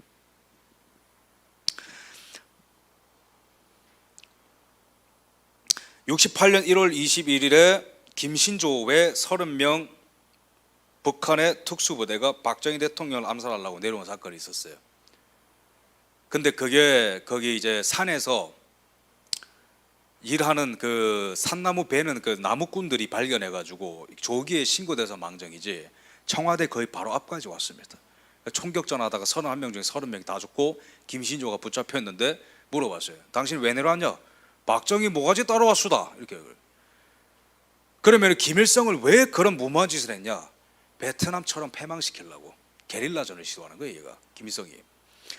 그럼 68년 1월 23일, 이거는 뭐냐면 푸에블로호는 미국의 정찰함입니다. 해군 정찰함. 이거를 북한이 납포해버린 거예요. 그러니까 가져가 버렸다는 거예요.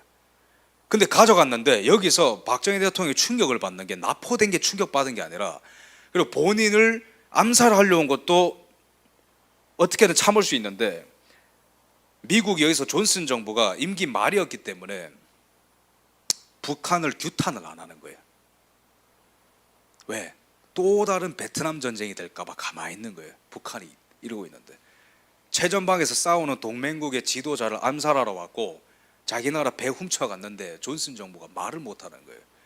그래서 박정희 대통령이 열이 받아가지고 어디 감히 대통령을 암살하느냐. 그래서 김일성을 암살시키려는 특수부대를 만들었어요. 그게 바로 실미도입니다. 실미도 특수부대. 근데 그것도 나중에 이제 좀 국제적인 배경과 잘 안 맞아가지고 좀 없어지게 됐어요. 부분적으로. 근데 이런 일이 있는데, 그래서 박정희 대통령이 존슨한테 따졌어요.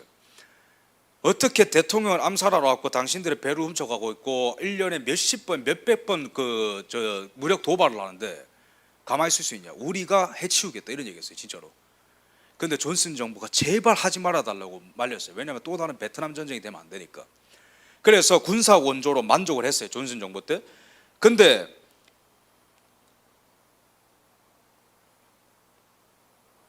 닉슨이 대통령이 됐는데 북한이 멈추질 않는 거예요. 미 해군 정찰기를 아예 격추를 시켜버렸어요. 한번 해봐라. 근데 김일성의 전략이 뭐냐면은, 베트남 같은 소모전에 미국이 약하구나, 그걸 봤거든요. 그러니까 여기서 미군이 계속 죽어나가는 걸 보면은 민심 때문에 흔들려서 주한미군이 나갈 거라고 본 거예요 김일성이가. 근데 미국은 그 작은 전쟁을 큰 전쟁으로 만들기 싫어서 아무 말도 못하는 거예요. 심지어 닉슨도 아무 말을 못해요.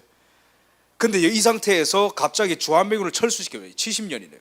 병력 2만 명을 빼는데 이게 얼마나 많은 숫자냐면은 당시에 주한미군 3분의 1을 한 방에 뺀 거예요 이게. 더 심각한 거는 아무런 상의도 없이 통보를 하고 그냥 나갔다라는 거예요 이게.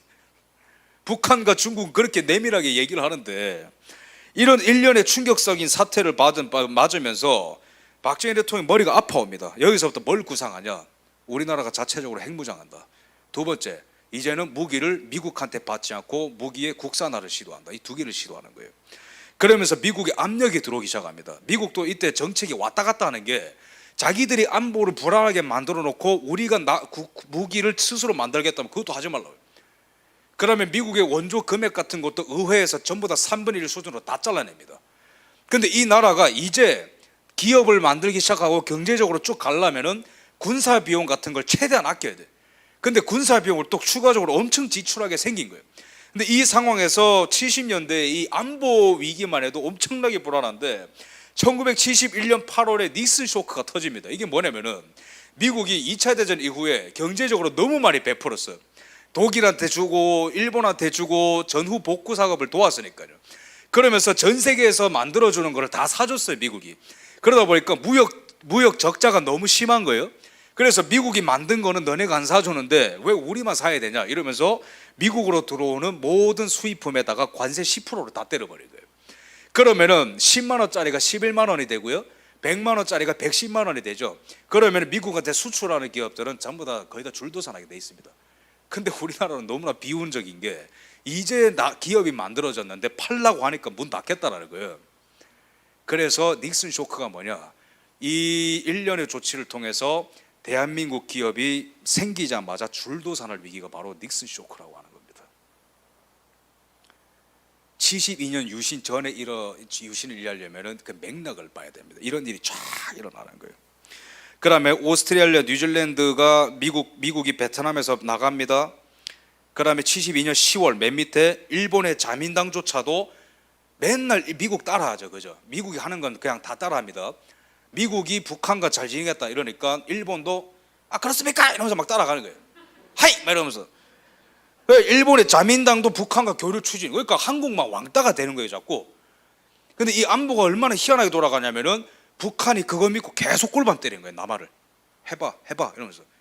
근데 그 무력 도발 건수가 60년대 중반에는 38건, 50건 올라가다가 계속 몇백 건으로 계속 올라가는 거예요. 어디까지 버티나 보죠. 계속 때리는 거예요. 그러면서 미국은 방관하고 72년에 8.3 조치가 뭐냐, 8월 3일 이게 뭐냐면은 10월 유신 전에 있었던 8.3 조치, 그러니까 2달 전에 있었던 일이죠. 이게 뭐냐, 그 유명한 8.3 조치, 그 유명한 정치인들이 반대했던 제2의 토지개혁을 반대하는 그런 움직임이 발생하게 되는데, 당시에 우리나라의 금융기관이나 은행 같은 것들이 별로 없었어요. 그래서 당시에 SK, 현대, 삼성 이런 모든 기업들이 다 개인 사채로 이루어진 기업들이거든요. 다 각자 기업의 채무를 평균적으로 계산하면 전부 다 70% 정도 다 개인 사채. 근데 그 개인 사채가 도대체 뭐냐? 어떤 개인들이길래 돈이 그렇게 많냐? 국회의원들. 근데 그 돈을 전부 다 부정축제로 본 거예요. 박정희 대통령이 그 구조를 보고 기업을 어떻게든 살려야겠는데 사채를 국회의원들이 다 준 거예요. 근데 8.3은 뭐냐면은 사채를 전부 다 동결시켜 버렸어요. 돈 받을 생각하지 마. 명분은 뭐냐? 자금 출처를 명확하게 명시할 수 있는 경우에만 돈을 준다. 국회의원들이 명시를 못하죠. 이상한 데서 받았으니까 돈 받을 생각하지 말라는 거예요. 근데 이 8.3 조치를 이때 당시에 누가 반대했느냐? 그 유명한 김대중 선생께서 반대했습니다. 그리고 71년에 대선이 있었다고 말씀드렸죠. 이때 대선이 얼마나 중요하냐면은 박정희 대통령은 60년대에 씨앗을 뿌린 것을 70년대에 거두려고 했어요. 근데 대중경제론을 들고 나온 김대중 대통령 후보는 이 씨앗을 뿌린 것을 거의 다 해체하는 공약들입니다. 첫 번째, 노조가 경영에 참여하게 해줘야 된다. 기업이 이제 만들어졌는데 뭔 노조가 경영에 참여합니까? 두 번째, 농업 중심의 나라를 만든다. 세 번째, 경제가 종속되면 안 되니까 수입 대체 산업화 하겠다. 제가 남미 케이스 말씀드렸잖아요. 그렇게 하겠다라는 거. 우리끼리 경쟁하는 거 무서워 이거예요. 보편적 복지를 실현하겠다. 그게 71년의 야당 대통령 후보의 수준입니다. 얼마나 엄청나게 돌아가요 지금 국제 정세가. 그러니까 그 김대중의 투표율이 그나마 올라갔지만 박정희 대통령한테 졌죠. 근데 박정희 대통령이 그걸 보고 너무 간담이 서늘한 거예요. 국민들이 이 나의 위대한 비전에도 불구하고 나를 버릴 수도 있겠구나. 국가 전체를 잘못된 길로 안내할 수 있는 지도자를 선출할 수 있겠구나. 그 감담이 서늘한 거예요. 몽테스키웨라는 프랑스 사상가가 이런 말 한 적이 있거든요. 민주주의는 독재자를 방지하기 위해서는 극단적 평등을 피해야 된다, 이런 얘기했어요. 굉장히 심오한 말인데, 우리가 보통 다수의 뜻이라 하면 항상 선할 것 같잖아요. 그렇게 교육 배우고. 근데 몽테스키에가 서양 역사를 쭉 보니까 다수가 멍청해서 망한 경우가 너무 많은 거예요. 그리스 아테네가 그렇고 로마 말기가 그렇죠. 그러니까 다수가 이 탐욕에 몰아가지고 자신의 탐욕을 실현시켜 줄 만한 그런 사이비 지도자를 세워서 나라가 다 망하는 거예요. 서양 역사를 보니까. 인간 역사가 다 그렇죠, 그죠? 정말 필요한 사람을 알아보는 게 아니라 자기들의 욕심을 만족시켜 줄 수 있는 거짓 우상을 만들어요. 하나님 제일 싫어하는 거죠. 근데 그런 것처럼 이 서양 역사의 패턴을 보면 우리의 삶을 좀 개선시켜 줘서 당신한테 모든 걸 줄 테니까, 그러면서 다 나라가 망하는 거예요. 민주적으로 나라가 망하는 거예요. 그래서 이 70년대의 딜레마가 바로 이런 겁니다. 우리가 질문해 봐야 되는 게, 과연 다수의 뜻만이 옳은가? 과연 다수의 뜻에 따라서 우리 사회 공동체가 붕괴될 수 있지는 않은가? 저는 여기에 예스라고 답을 하는 사람입니다. 근데 박정희 대통령이 이런 상황 속에서 엄청난 일련의 사태를 이제 막 경험을 하는 거예요. 이거는 김신주 일당이 이제 쳐내려온 거고, 그다음에 이것뿐만 아니라 울산 삼척에 무장 공비가 내려오죠. 여기서 이제 무자비하게 국민들을 죽였어요. 이게 8년인가 9년에 그렇죠. 무장 공비가 내려와서 우리나라 국민들을 무자비하게 죽인 사건입니다. 김신주 일당은 내려오다가 죽었고, 왜 이렇게 무자비하게 죽였냐면은 김신주 일당에 내려오다가 그 산에서 그 산꾼들이 신고한 것 때문에 자기들 다 죽었거든. 그걸 경험이 있기 때문에 내려와서 다 죽이는 거예요. 전쟁 일보까지 갔다. 박정희와 김일성의 스파이 전쟁, 그만큼 안보적으로 위기였던 거예요. 이때 이민 많이 갔습니다. 한국 사람들 무서워가지고 미국으로 이민 많이 갔어요. 그다음에 폭력 투쟁 없이 어떻게 이런 방법이 달성되냐? 그러니까 베트남 모델로 전복시키겠다는 거예요. 계속. 그다음에 뭐 다 넘어가겠습니다. 그다음에 이게 울산 삼척 무장 공비 침투 사건입니다. 강원도에. 그다음에 이런 안보 위기가 쫙 있는 거예요. 뭐 64년에 32건, 55건 계속 무장 공비가 들어오죠. 60년대 내내. 그다음에 이제 최근에 이제 있었던 그 사료인데, 평화문제소 창립 30주년 기념식에서 청샤오 중국 인민대학 교수의 증언에 따르면 김일성이 65년에 제2차 한국전쟁을 계획했지만 중국이 이를 거부했다. 살벌했다라는 거예요. 당시에 정말로. 대통령을 계속 죽이려 했으니까. 대통령을 암살하려 하는 1차 시도가 68년에 실패했는데, 그러면 거기서 멈춥니까? 아니죠. 국가 지도자를 없애야 자기들이 전복시킬 수 있기 때문에 계속 시도하는 거예요. 그래서 74년에 두 번째 시도를 했는데 그 총탄이 빗나가서 유경수 여사가 사망을 하게 됩니다. 이런 관점으로 이제 봐야 되는 거예요. 그 다음에 땅굴도 발견돼. 몇십만 명이 한꺼번에 침투할 수 있는 땅굴이 또 70년대 중반에 발견됐습니다. 이게 60년대, 70년대 경제 안보적 위기라는 거죠. 박정희 대통령이 봤을 때 야당이 올바른 국가 비전을 갖고 있는가? No. 나머지 정치인들이 올바른 국가 비전과 방법론이 있는가? No. 그렇다면 내가 내려가면은 내 후임인 민주공화당 후임 지도자들이 잘하겠는가? No. 그때부터 개파 싸움이 일어나니까 윤보선 장면처럼. No. 국민들이 끼어 있는가? No.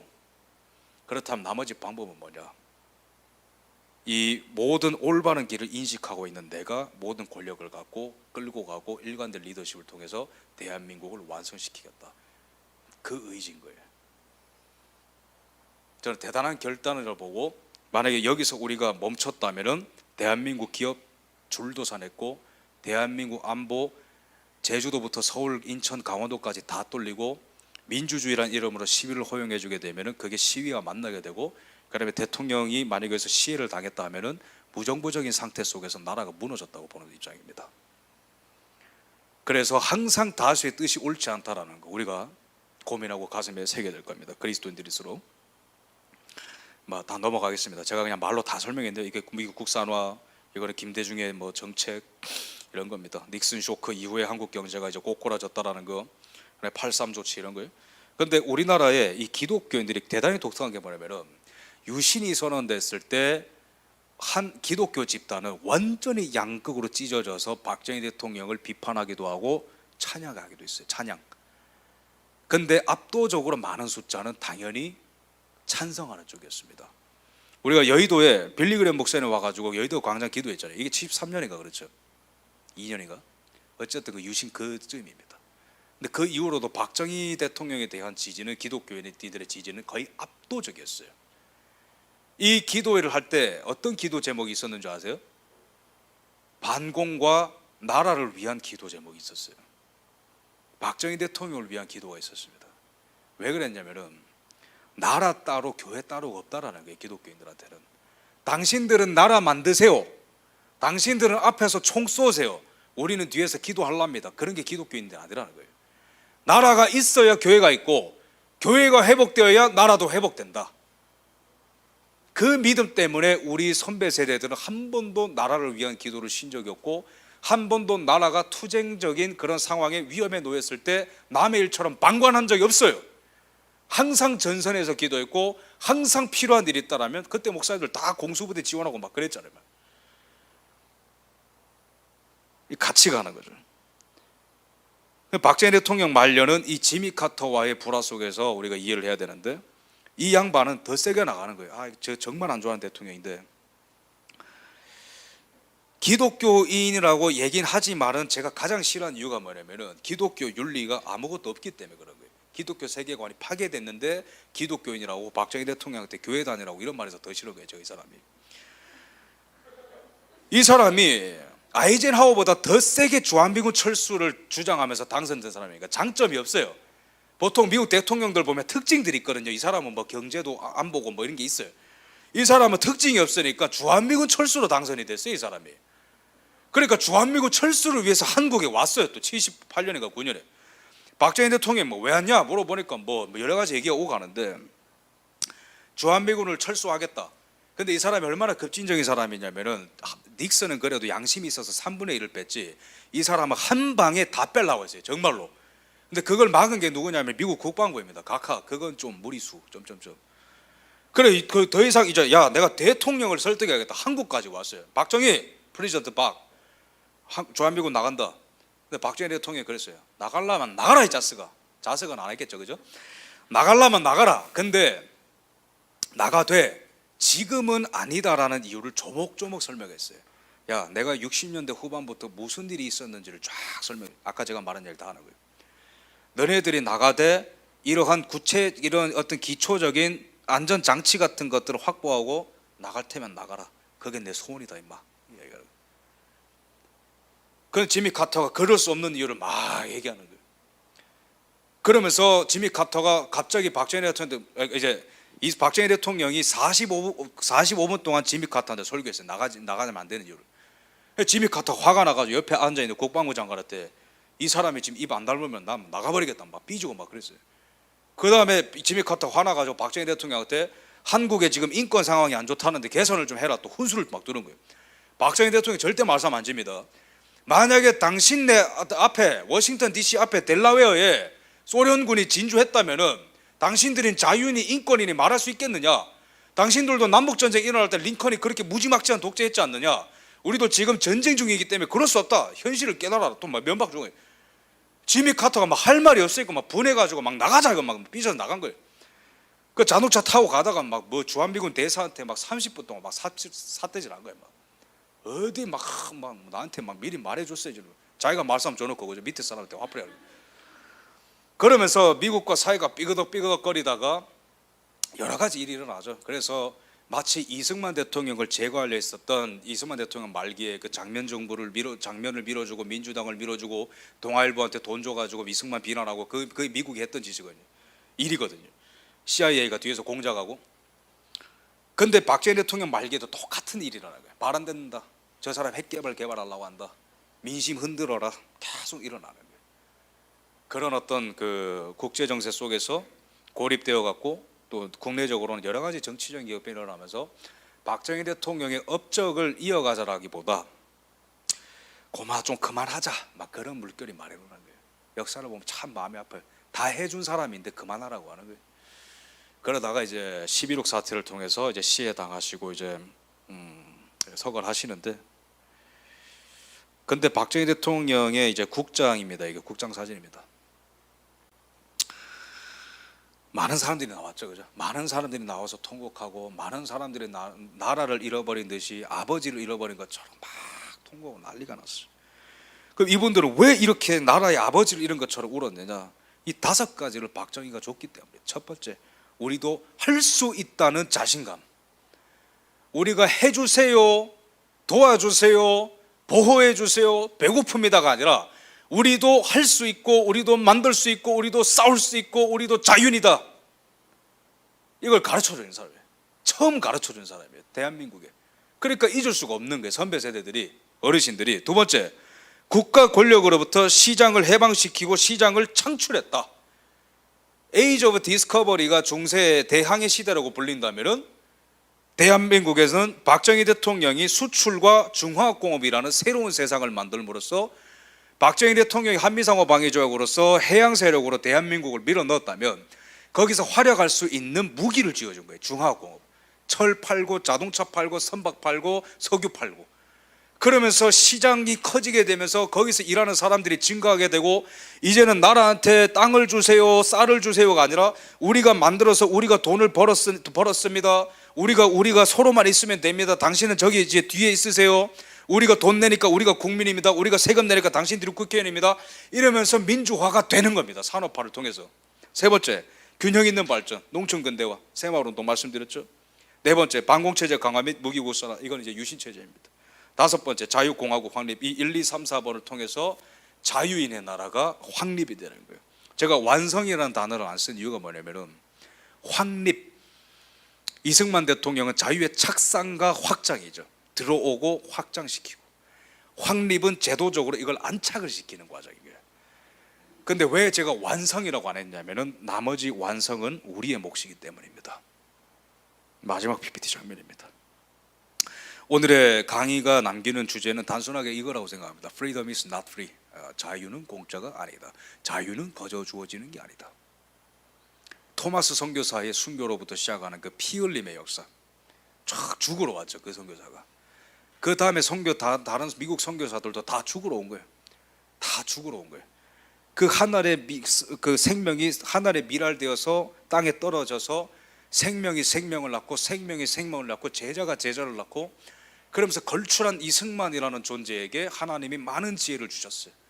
하나님의 주권적인 선택입니다, 그냥 그건.